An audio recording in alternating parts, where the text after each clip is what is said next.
Hello everybody, I'm a practicing therapist and I work with a lot of individuals with attachment wounds. Today I wanted to make a video regarding how an avoidant and their partner can become secure together. And this was requested a couple times, but I also think it's important because I think there's a misconception that couples cannot become secure in a relationship, and that in order to become secure you have to break up and work by yourself and work things out and process things separately.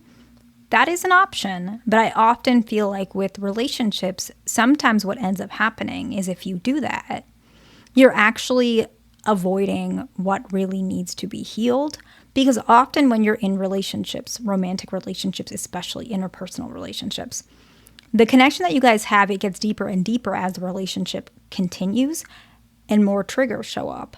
It's not going to show up in the beginning of your relationship, but running away from those issues, especially if the relationship is not volatile and you guys still love each other, then it's very important to recognize that you could very well be walking away from something that could work if you just add a little bit more aspects into your relationship. The relationship works. There's a lot of research and a lot of understanding in psychology that a lot of times, sometimes the breakthrough is before the breakup. Not all the time, but a lot of times, which just basically means that if there's certain interventions in place, this moment that seems so scary and so frightening could actually be what changes the relationship. And so that's kind of what this video is processing today. Now, it's not going to be as, I can't look at a particular couple and specifically talk specifically to each of you. I wish I could, but I can't, at least not on YouTube. And so that's obviously what I do as my job. So this video is kind of just a fundamental guide, like a framework for you guys to recognize what can you both do, avoidant and their partner, to become secure. And the reason why I say avoidant and their partner is simply because most of the couples that I see, one of them is an avoidant, one or both. And so this framework fits that a little bit more specifically, okay? So the very first one is adjust yourself slowly, both of you guys, to match some of your partner's needs. I am not saying for you to abandon everything that you believe in and start doing what your partner wants. No. But what I am saying is that a lot of times, both of you guys, if you guys are watching this video, I imagine that you're not secure. And that's not bad. I don't judge. I don't care. Excuse me. And so what ends up happening is both you guys may have a not so clear or healthy idea of what love and your needs are. Your needs may have come from a trauma. And so at one point, it could have been adaptive.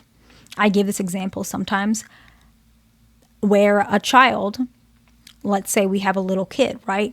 And let's say the mother doesn't really understand, or maybe they're doing this on purpose. Not all the time is that way, but they don't respond or reply to their child until the child is screaming and crying out. So what happens to this child? Subconsciously, they start learning the only way I get my needs met is if I express, overly are emotional. Nowadays, we call that crashing out. And I know you guys are always like, what does crashing out mean? I try not to use that word, so I'm sorry. It's when somebody has this explosive emotion, right? But as a kid, what can you blame? They might not be fed food if they don't react that way, right? So at one point it was adaptive, but as an adult, it's maladaptive, right? So that's an example of a behavior that at one point was helpful and healthy. You had no choice, to becoming now not healthy, right? And so that's kind of the anxious version. The avoidant version typically is, when they cry or show emotions, their parent might say, toughen up. What are you doing? Why are you showing this emotion? Stop looking so weak. People are going to judge you. Toughen it up. Smile. Show a happy face. Some parents are like, I see this a lot with avoidant females and their dad. This is not always the case, but dad is like really, maybe he's an avoidant himself, and he also really doesn't like seeing his child cry. So anytime she has an emotion, he'll be like, tough it out. Smile, show dad that you're smiling. Go ahead and do this. Let's go ahead and build this together. Let's go out and do this. And so he shows love. He didn't mean to, but he just showed her, to get my love and approval, you have to stop showing emotions. He didn't realize it, but didn't he just reinforce that? Smile, that's what makes dad happy. Don't cry. It hurts me. Or, you got to be tough, toughen it up. Let's go ahead and do this instead. Let's go hiking. There's no crying in this car, whatever it is. They will say that. But what ended up happening is this child, now she grows up into a woman, and she believes that in order to secure a person, she has to not show her emotions. If she shows her emotions, maybe her partner likes it now, but eventually they're going to run away and say that she's too much, or she's got to smile, or she's got to put on this front, right?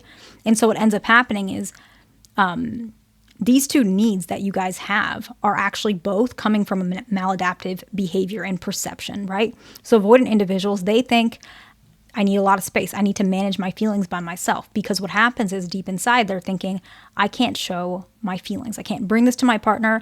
My partner at one point is going to reject me, right? Anxious individuals, I can't keep my needs to myself because my partner is going to ignore me. My partner is never going to meet my needs. I have to continue to repeat and continue to ask. And when I'm waiting patiently, I actually become very anxious because I know, based on my childhood, if I sit here, my needs are not going to get met. I have to act out. I have to show my emotion. So what does this mean? Why did I give you that whole story of different people, attachment styles? Because adjusting yourself slowly to match your partner's needs can actually heal you guys from being secure. So let's give that couple that we gave, an anxious person and an avoidant person. I can't remember who was what, but the person who's avoidant, if you're feeling like you need some space, but you had a really rough day, lean in and talk to your partner about it. Tell them how it made you feel, how you're anxious, how you're embarrassed, how you're stressed. Tell them some of your feelings. Lean in and adjust, because your partner is going to feel that's the need they're looking for, right? You don't realize it's a need, but that's what they're asking sometimes. You're closed off. Why do you not talk to me? Why do you pull away from me? That's why, right? So lean in, and then you automatically met their need just by healing some of those maladaptive issues, right? And so similarly, anxious individuals, instead of becoming overwhelmed with your emotions, instead of feeling like, my partner's not going to listen to me. When I say this, I have to repeat it many times, or if I wait around, they're never going to answer me, right? Maybe take a step back, honor what they're asking for space, but also think about the fact that you don't have to be that little child who's got to cry and scream so that you can get food. You don't have to be that way anymore. If you do, that person, your partner, needs to realize that that's what they're making you feel like, and you should confront them and help them adjust as well, just like we're talking about right here. Both you guys need to lean in, because you're immediately cleaning those issues out as well. So as an anxious individual, give it a little bit of time before you act out or call out about certain things. And avoidant individuals, if you're feeling a certain way, bring it to your partner instead of bottling it up and pushing them and yourself away from each other, right? So that's an example, but any example can work. Adjust yourselves to each other's needs. It will really help you become secure. Even if one of you guys even if you both are avoidant, there will be moments where you have to adjust yourself. It's very important. Any example works, okay? The next one, I think this is really important, and I do not see this much with my couples until we work pretty extensively, because this one is not, even secure people struggle with this one, but it's really important. It's remain grounded when your partner is being triggered. And it's really hard because a lot of times if your partner is being triggered, they're probably saying something that you don't want to hear. Maybe it's mean, or maybe it's not true. You can still speak up for yourself, but that doesn't mean you fall into this trigger, because then what happens is you add to the trigger. Now you're being triggered. Now you continue to bounce up, and all you're doing is adding additional issues and stress. So here's a really common example, okay? If you are an avoidant, and you're feeling overwhelmed that your partner's sending you like long text messages. We call them like paragraph, right? Instead of the broken up ones, it's like a paragraph. And so you're like, I'm not going to read that. Like, that's a lot. How do you have so many things to say? That's what an avoidant will say, right? And so what ends up happening is if the partner sends like paragraph after paragraph, the avoidant is starting to get frustrated, and then they blow up. I can't give you what you need.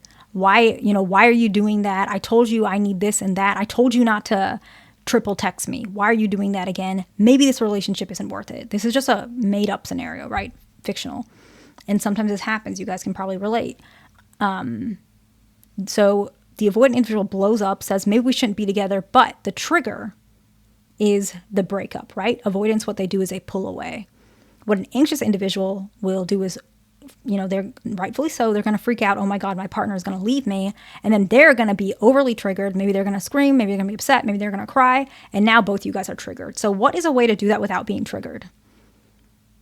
Let's say we go back. The avoidant individual is, upset about the text message. I told you not to do that. I can't give you what you need. This is too much, X, Y, and Z. The other partner can say, you're right. I shouldn't have sent that.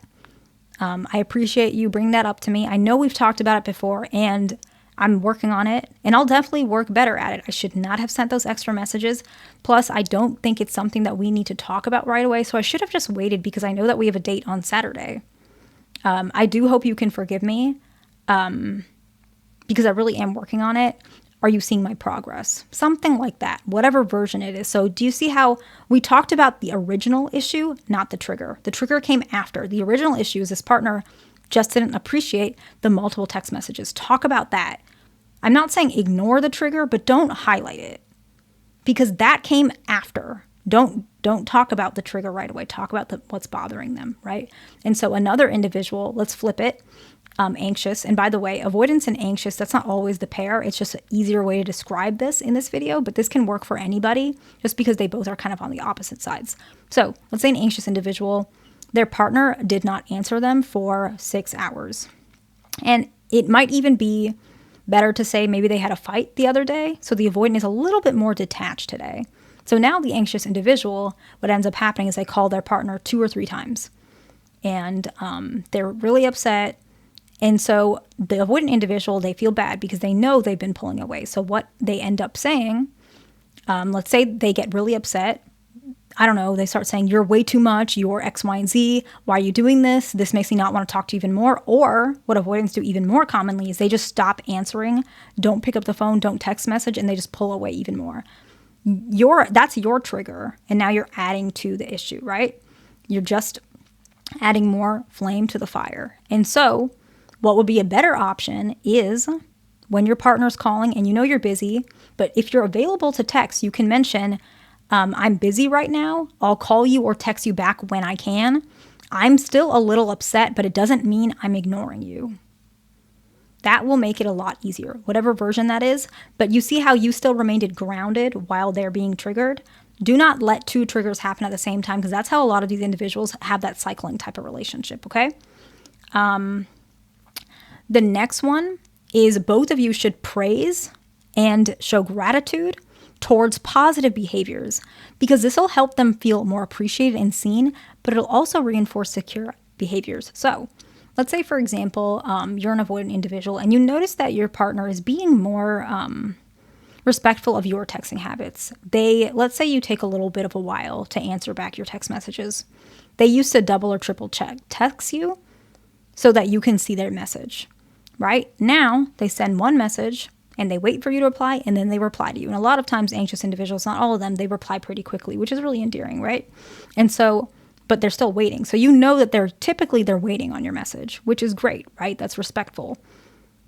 Tell them, by the way, I noticed that you've been better with texting and I really appreciate it.